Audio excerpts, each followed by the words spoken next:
Je vais commencer par vous souhaiter tout d'abord de passer une très bonne journée, ce mardi 22 octobre. Nous sommes sur Radio Corsica Internationale et sur Telepaese, donc per Madinale. Et puis, tiens, on va souhaiter une très bonne fête à toutes les Élodies. Bonjour, salut à tous.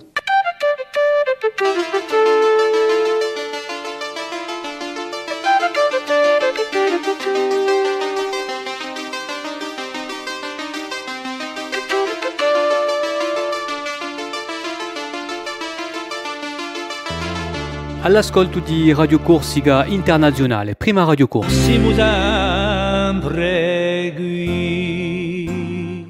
Alors j'espère qu'hier vous avez profité de cette belle journée, parce qu'aujourd'hui, vous allez voir, Philippe Jean va nous donner la météo dans un petit moment, ça va pas être la même journée qu'hier. J'espère que vous avez profité. Je sais qu'il y en a certains qui ont fait de belles cueillettes de champignons hier.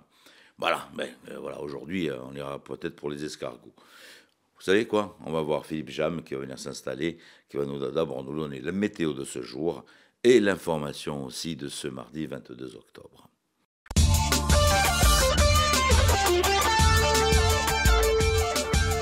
Bonjour Auguste, bonjour à toutes et bonjour à tous. Merci Auguste pour ce bel album. Le temps sera incertain en ce mardi avec même quelques averses. Il y aura des éclaircies mais également des averses, notamment sur la région bastiaise, dans le Cortenay et en Alta Rocca. Le vent sera faible, le secteur est à nord-est dominant. Les températures se situeront en mi-journée entre 15 degrés sur le relief et 23 degrés en bord de mer.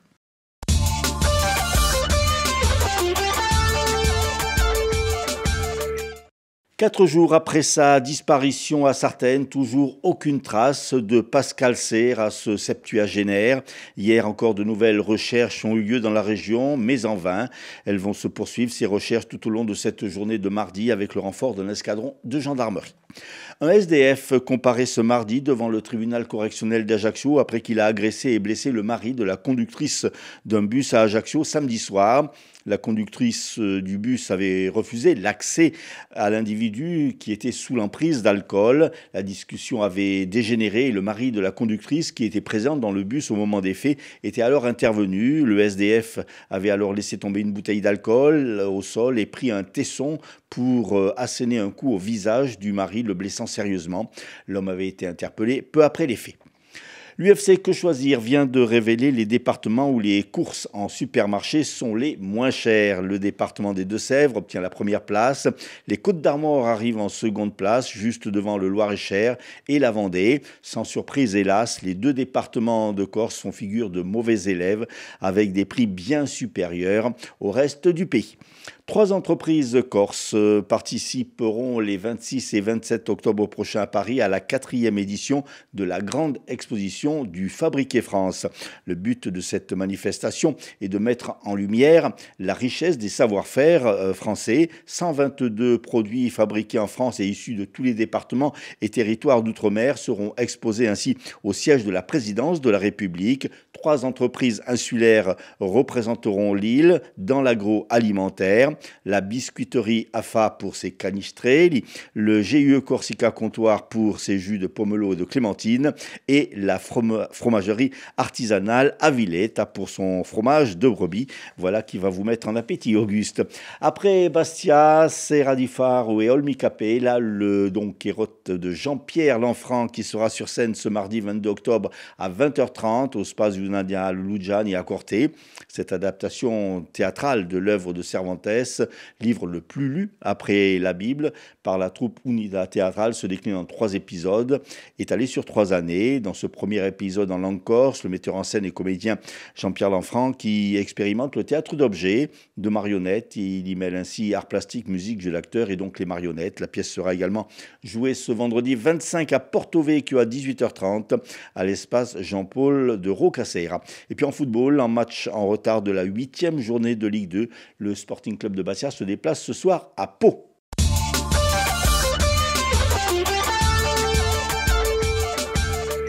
Merci Philippe. Allez, on se retrouve un peu plus tard donc, pour les titres de l'information en fin de matinale. Nous allons retrouver notre ami Rémi pour les pronostics épiques de ce mardi donc, sur les hippodromes de l'Hexagone. Les pronostics épiques de Rémi sur Radio Corse Internationale. Bonjour à tous, ce mardi dans les bons coups du jour, nous serons sur l'hippodrome de Clairefontaine pour le Quintet. Je vais y retenir le numéro 7, Révalite, qui ne devrait pas sortir des 3 premiers. Passons à la réunion de Vincennes, où dans la première, le 13, Lasman devrait lutter pour la victoire, tout comme dans la 4e, le numéro 8, Lina de Vandel. Bon jeu à tous. Voilà, c'est bien noté pour faire vos petits paris du côté des guichets PMU de Lille. Allez, profitez-en. Il paraît que au niveau insulaire, au niveau de la population, au niveau du quota, on est ceux qui font le plus de paris donc sur les courses hippiques. On adore ça. On poursuit avec l'horoscope cette fois-ci.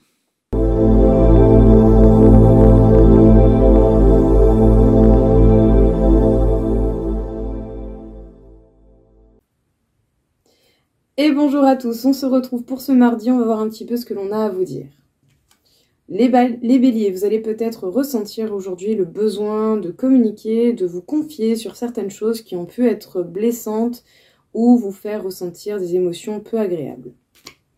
Les taureaux, vous allez faire des efforts pour retrouver l'équilibre, que ce soit par rapport à des problèmes ou à une situation en particulier. Les gémeaux, vous allez avancer, évoluer, mais attention, ne soyez pas trop empathique, restez juste envers vous-même. Les cancers, vous allez avoir de nouvelles opportunités et vous allez choisir une direction et la prendre en plein vol. Je dirais vraiment, vous allez foncer dans une toute autre direction et assumer vos choix. Les lions, vous allez grandement vous affirmer dans votre organisation et dans vos décisions.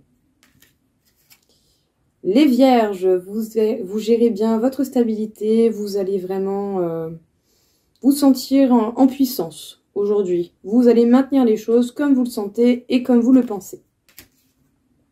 Les balances, réussite, retrouvailles et des moments agréables avec des personnes qui vous sont chères.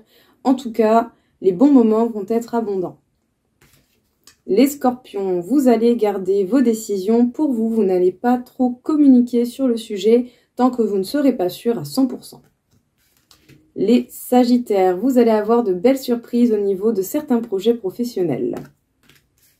Les capricornes, faites preuve de patience par rapport à certaines perturbations émotionnelles, quel que soit l'événement qui peut vous engendrer de la réflexion, faites preuve de patience et de recul. Les Verseaux, vous allez sentir votre bonheur perturbé peut-être par certaines difficultés au niveau financier. Ne prenez pas la situation trop à cœur, ça va passer. Les Poissons, vous pouvez ressentir aujourd'hui une certaine tristesse, certaines choses qui vous peinent et qui vous font mal au cœur. Faites preuve de patience avec vous-même et prenez du temps pour vous, écoutez-vous. Voilà tout le monde, je vous souhaite à tous une belle journée et je vous dis à bientôt.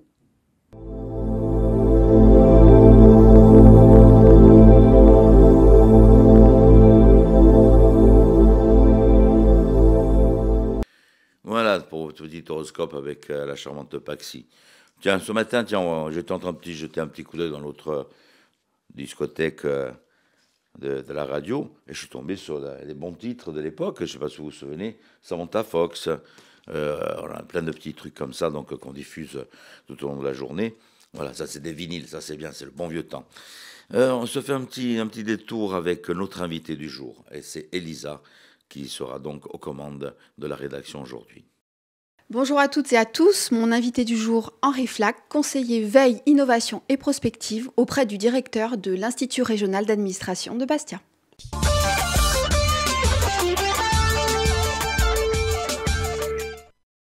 Henri Flack, bonjour, nous sommes ravis de vous accueillir. Alors, vous êtes conseiller veille, innovation, prospective auprès du directeur de l'Institut régional d'administration de Bastia. On rappelle à nos auditeurs et téléspectateurs que l'IRA de Bastia a pour vocation de recruter et former des cadres de la fonction publique d'État, dites-moi, arrêtez-moi si je me trompe, à des métiers dits d'administration générale. Tout va bien. Très bien. Moi, j'ai une première question. Vraiment, ce qui m'intéresse, c'est savoir quel est votre rôle au sein de l'IRA et qu'en est-il des notions de veille, innovation et prospective appliquées au secteur de l'administration ? Alors, c'est un champ large, en effet. Ouais. Mon travail essentiellement aujourd'hui consiste à travailler sur les transformations possibles en matière de pédagogie. Ouais. Et j'axe mon travail sur deux chantiers, principaux. Le premier, c'est ce qu'on appelle la facilitation et l'intelligence collective. D'accord. À savoir comment ces outils peuvent transformer l'apprentissage ou le travail. Donc c'est un travail à la fois de recherche et pratique que je mène avec des actions de formation en réseau.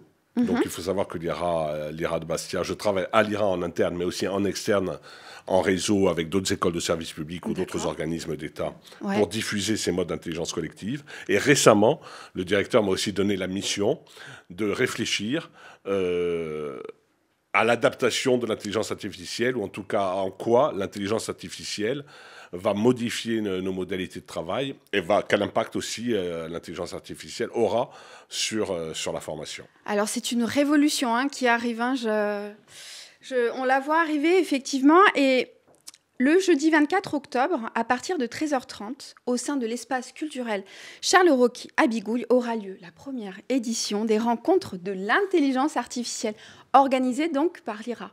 Oui, tout à fait. Alors, ça fait partie de notre programme et de nos champs d'investigation concernant l'intelligence artificielle. En premier lieu, peut-être je préciserai que nous organisons des formations à l'intelligence artificielle générative, des formations, j'allais dire ChatGPT pour les nuls, et des formations un peu plus experts, un peu plus approfondies. D'ailleurs,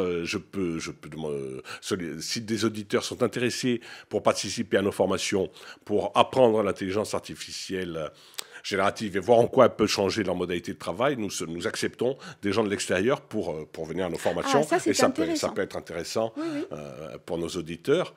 Alors, donc, il y a tout ce travail de formation à l'intelligence artificielle générative et aussi l'acculturation à l'intelligence artificielle générative, qui est un domaine un peu plus large, c'est-à-dire réfléchir à cette révolution dont vous parlez, nous sommes aux prémices de cette révolution, et réfléchir au contour de cette révolution de l'intelligence artificielle. Et donc, l'après-midi du 24 octobre au Spazio Culturale Charles Roquy, avec des intervenants de très haut niveau, c'est aussi dans ce travail de réflexion et d'acculturation à l'intelligence artificielle pour cerner les enjeux sociétaux et autres de cette révolution technologique. Le thème de cette première rencontre, c'est Fonction publique 4.0, l'intelligence artificielle, catalyseur de transformation. Alors, on entend transformation, on entend changement, et j'imagine que parmi vos intervenants, certains vont peut-être parler des limites. Moi, je me pose beaucoup de questions par rapport à la manière dont on va évidemment embrasser ce changement, mais comment on va le limiter. Donc, vous avez 3 intervenants bien ciblés, prestigieux, si j'ai bien compris. Tout à fait. Universitaires, acteurs publics, experts, vous nous en dites Tout plus, qui vont s'exprimer là-dessus. Alors, l'intelligence artificielle, c'est un domaine extrêmement large. Et il est difficile de le cantonner à une simple définition. Là, de ce qu'on parle aujourd'hui, déjà, on sélectionne un premier niveau. On parle d'intelligence artificielle générative, dont la figure emblématique aujourd'hui est ChatGPT, c'est-à-dire des robots conversationnels qui permettent, sur des bases de données et des algorithmes, de simuler de l'intelligence humaine, entre guillemets, pour produire des réponses à des requêtes avec des robots conversationnels. Donc on se limite à ça, sachant qu'on est à la préhistoire de l'intelligence artificielle, heureusement ou malheureusement, et l'intelligence artificielle générative sera peut-être supplantée par ce qu'on appelle l'intelligence artificielle générale, qui sera d'une force... Bien supérieur alors ? Ouais, des millions de fois supérieur. C'est pour ça que... voilà. Donc, on se cantonne à ce domaine-là de l'intelligence artificielle générative. Donc, c'est notre premier regard. Et doublé d'un autre regard, c'est l'impact de cette intelligence artificielle générative sur nos métiers de la fonction publique et sur l'organisation de la fonction publique. Donc, on se cantonne un peu. Mais en revanche, on élargit dans le sens qu'on a 3 intervenants de très haut niveau qui nous permettent de regarder cet objet-là qu'on a un peu identifié, avec 3 approches un peu différentes. Et chaque intervenant développera son approche. Ils ont chacun écrit des livres et fait des recherches sur ce domaine-là. Et chacun a un regard différent. Et pour nous, c'est important, avec ces regards complémentaires, d'offrir au public une perception peut-être plus fine de ce qu'est l'intelligence artificielle générative et quels sont les impacts sur les métiers de la fonction publique, mais au-delà des métiers de la fonction publique, l'impact sur l'ensemble des métiers en France aujourd'hui, notamment des métiers de service, parce qu'on est quand même dans le secteur de dans le secteur du service ou de l'écriture ou de la rédaction, comme les métiers de la fonction publique. En vous écoutant, je me disais que c'est vraiment une demi-journée qui va être très importante. Et ce serait vraiment bien il me semble que le public se déplace parce que là, vous allez faire aborder par des experts des enjeux cruciaux, il me semble. Donc c'est vraiment très très intéressant. Est-ce que ces rencontres, donc là c'est la première, ont vocation à être régularisées en fait? Tout à fait. Nous on compte vraiment faire chaque année, une édition des rencontres de l'intelligence artificielle. Donc ça en fait c'est la première édition. Il faut vraiment que les gens en profitent. Pourquoi? Parce que l'IRA de Bastia est actuellement en travaux. Du coup nous on a un amphithéâtre de 200 places et on a été obligé de se délocaliser à Bigoulia. Et à chaque chose, malheur est bon. Là, on a un amphithéâtre, du coup, au Spazio Cultural de 600 places. C'est pour ça que j'invite vraiment les gens à profiter de cette série de conférences gratuites. Et ça sera, pour les gens qui ont le temps, pour les gens qui ont l'opportunité de venir, je les invite vraiment à participer aux échanges qui auront lieu. Donc des rencontres, on est bien d'accord, ouvertes à tous. Ouvertes à tous. Et si les gens veulent s'inscrire, ils s'adressent directement donc. Alors, on avait au début fait ça sous forme d'inscription, donc j'ai recueilli un certain nombre d'inscriptions. Aujourd'hui, on est à une semaine de l'événement. Je pense que les gens peuvent venir directement à partir de 13h30 au Spazio Cultural et pour assister aux conférences. Le programme de cette première édition est construit autour des interventions de 3 spécialistes, de haut niveau, 3 experts. Est-ce que vous voudriez nous en dire 2 mots ? Oui, alors nous avons Jérémy Lamry. Jérémy travaille depuis des années sur la compétence, la notion de compétence. Notamment, il a travaillé de façon très approfondie sur ce qu'on appelle le soft skills, c'est-à-dire la compétence douce. Il a développé des travaux là-dessus. Et puis, il a glissé aujourd'hui, il travaille essentiellement sur les liens entre intelligence artificielle et compétence, c'est-à-dire impact sur... La notion de compétence et donc sur le monde du travail et donc sur les services de ressources humaines autour de l'intelligence artificielle.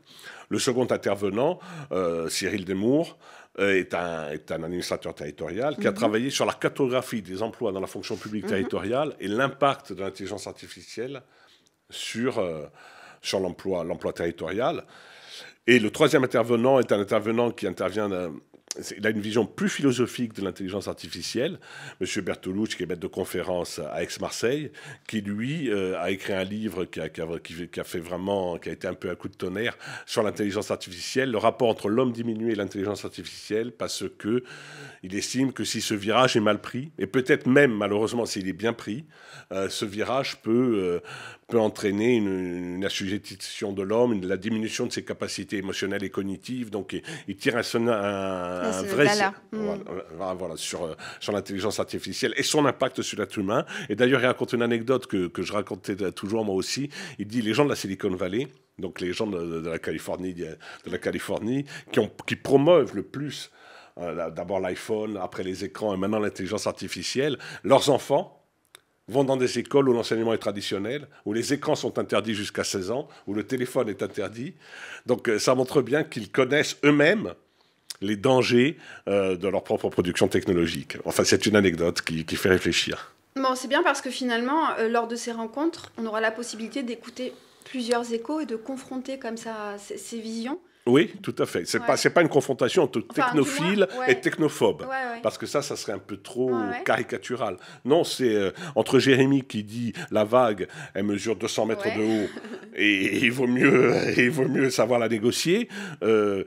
Cyril, qui d'une manière plus pragmatique regarde comment on peut faire évoluer les cartographies d'emploi, et Bertolucci, j'ai oublié son prénom, je suis désolé, Marius, qui a une vision plus philosophique, qui prend de la hauteur en termes philosophiques et éthiques pour nous dévoiler d'autres enjeux. On rappelle que ces rencontres sont ouvertes à tous. À tous. Tout le monde est bienvenu.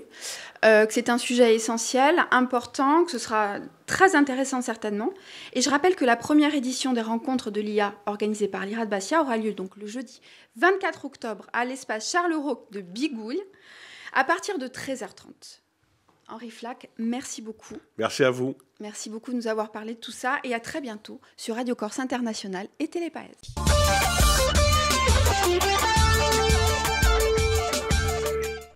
On va retrouver notre sage, Christophe Dicaro, pour la partie philo donc, de ce mardi. La chronique philosophique de Christophe Dicaro. Troisième volet, troisième chapitre consacré à la religion ou aux religions, mais plus précisément à la notion philosophique de religion.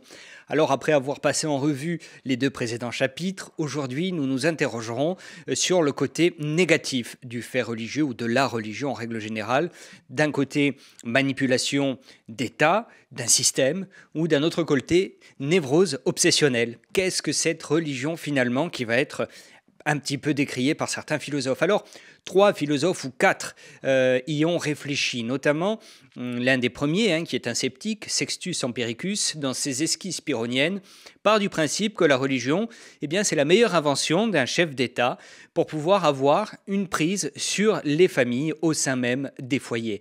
C'est-à-dire qu'à une époque où il n'y avait pas de texto, où il n'y avait pas de télévision, où il n'y avait pas de connexion ni d'électricité, le fait de se dire que des règles pouvaient être jugées et évaluées dans sa stricte intimité par la religion, c'était une manière de contrôler ce qui se passait dans chacune des maisons, sans avoir véritablement d'impact physique.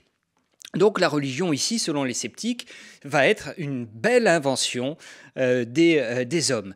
Dans ce sens-là, si on prend le facteur religieux comme système politique. Et effectivement, si on va chez John Locke, qui va réfléchir aux 2 versants de la religion, il y a bien évidemment celui de la pierre vivante que chaque homme porte en lui, mais il y a aussi la religion systémique, celle qui va fonctionner en structure pyramidale avec, prenons l'exemple de la religion catholique, avec un pape, avec des cardinaux, avec des évêques, avec des prêtres, comme s'il y avait un président, un ministre, des fonctionnaires, etc., etc.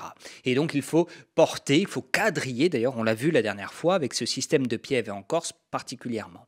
Le deuxième, autre philosophe qui est bien évidemment très, très connu, qui est Karl Marx, va lui qualifier la religion d'opium du peuple.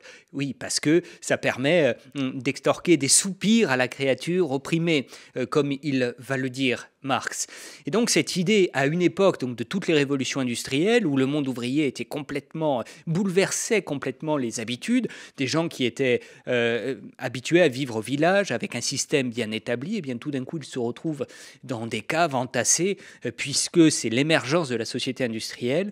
Et là, cette idée de religion, on reprend le verset de la Bible, de la Genèse en particulier, « Tu gagneras le pain à la sueur de ton front pour gagner ta place au paradis », en quelque sorte. Donc l'opium du peuple, la religion dit « Ah, mais aujourd'hui je souffre dans ma vie, mais plus tard j'aurai la bénédiction puisque j'atteindrai le paradis ».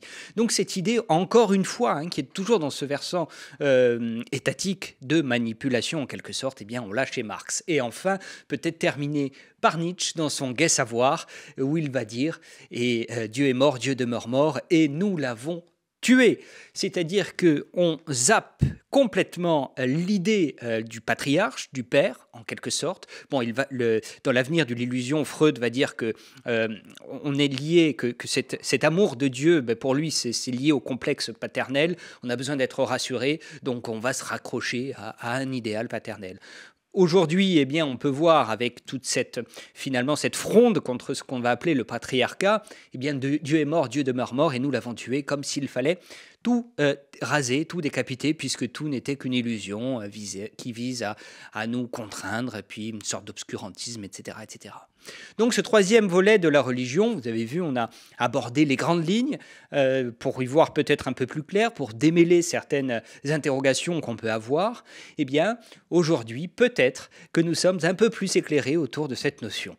Nous reviendrons dans une prochaine chronique pour une nouvelle notion que l'on déclinera sans doute, encore une fois, en 3 parties. Merci beaucoup et puis à très bientôt donc, sur les ondes d'RCI et de TV Paese.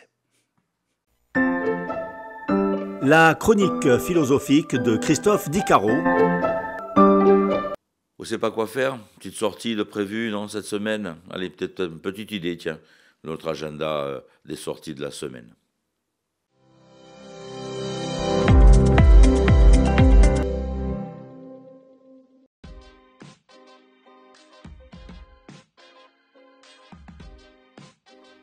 Un petit clin d'œil sur l'agenda de ce début de semaine. Tout d'abord, nous allons débuter par un spectacle d'Emma Marini.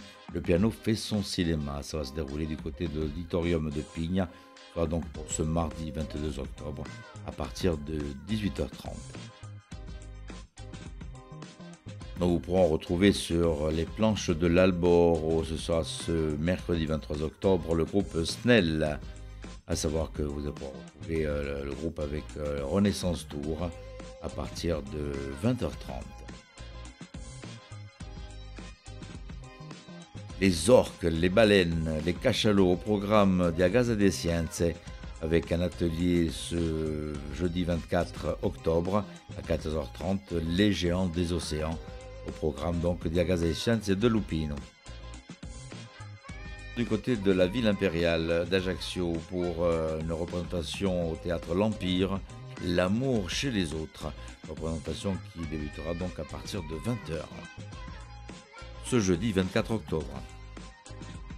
Et pour cette période de vacances, un spectacle jeune public, le conte de fées Grelotte, par Livia Stromboni, un détour du côté de Agasa Salvini et d'Illisula.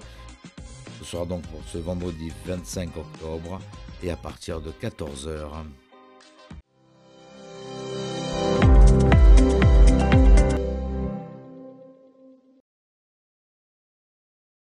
On se refait un petit détour sur les titres de l'information, ça vous dit?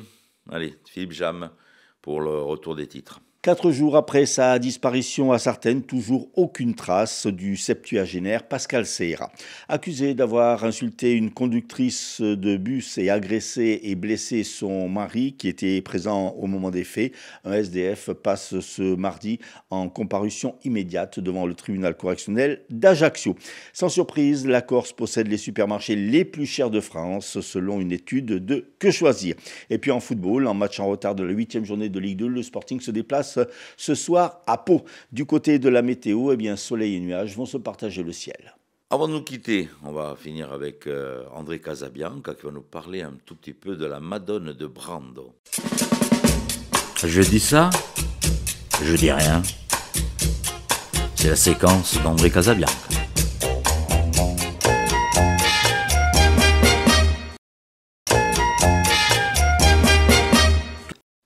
Alors c'est simple, nous allons partir à la recherche d'une personne.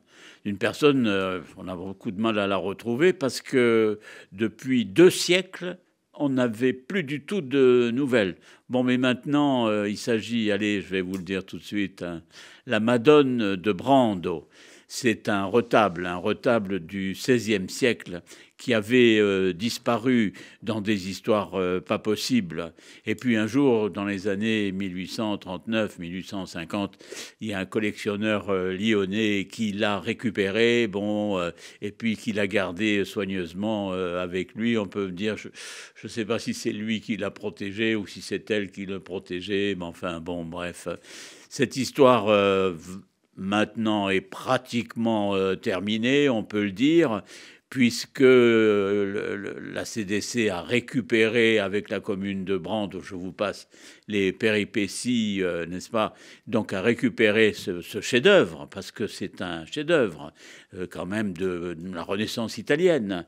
Les deux peintres qui ont fait ce tableau magnifique, ce retable, alors Simone da Firenze et Rocca di Bartolomeo, ce sont 2 artistes siennois.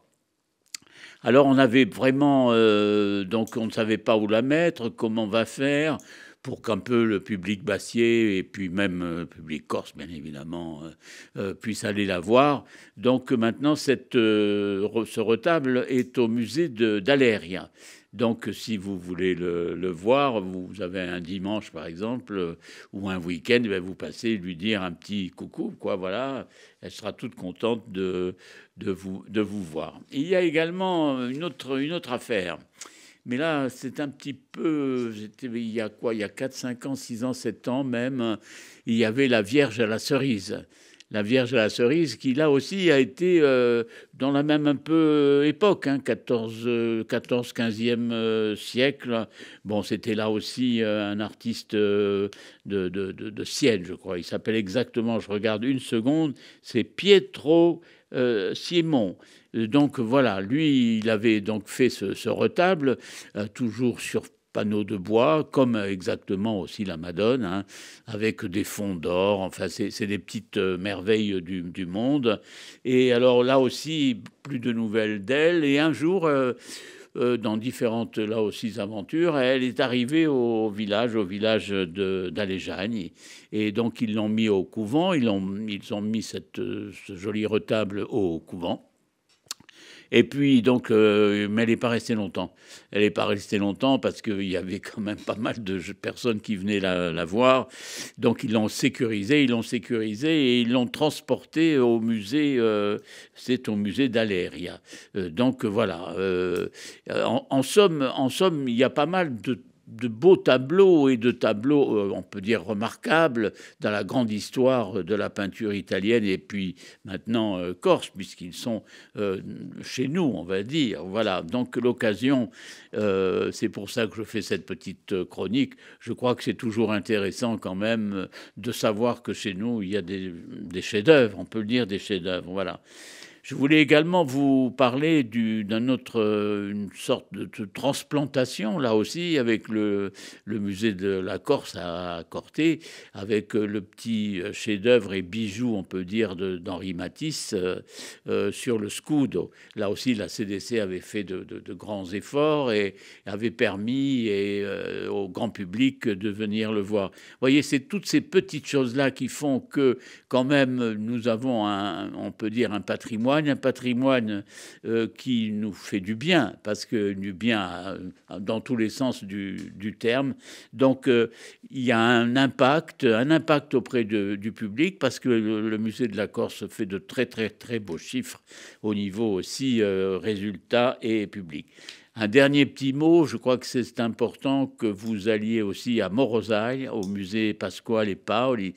Et là, vous allez voir des chefs-d'œuvre de Maria Cossuet, qui a été une des amies, disons, on ne va pas dire particulière parce que c'est indélicat, mais une amie de Pasquale et Paoli. Voilà.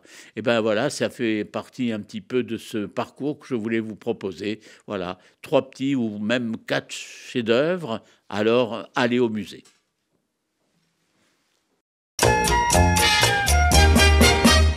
Voilà, merci d'avoir passé ces quelques petites minutes dans notre compagnie, que ce soit sur Radio Corse International, que ce soit sur Télépaese. Mais voilà, on se retrouve demain matin si vous voulez bien. Soyez prudents sur les routes, comme vous annoncez Philippe Jam, le temps n'est pas au beau fixe sur l'ensemble de l'île. Les routes restent assez glissantes, soyez très prudents. Et puis, vous savez quoi, je vais vous souhaiter de passer quand même un bon mardi, tranquillement. Si vous avez d'autres affaires, restez tranquillement. Certains ont déjà allumé leur cheminée, certains endroits de notre île. On m'a dit, mon Cesugamino, j'ai vrai. Donc, profitez-en, mais mettez dans ton vogue, tranquilli. Et ci ritroveremo domani. Tenete forte a domani. Bonjour, salut à tous.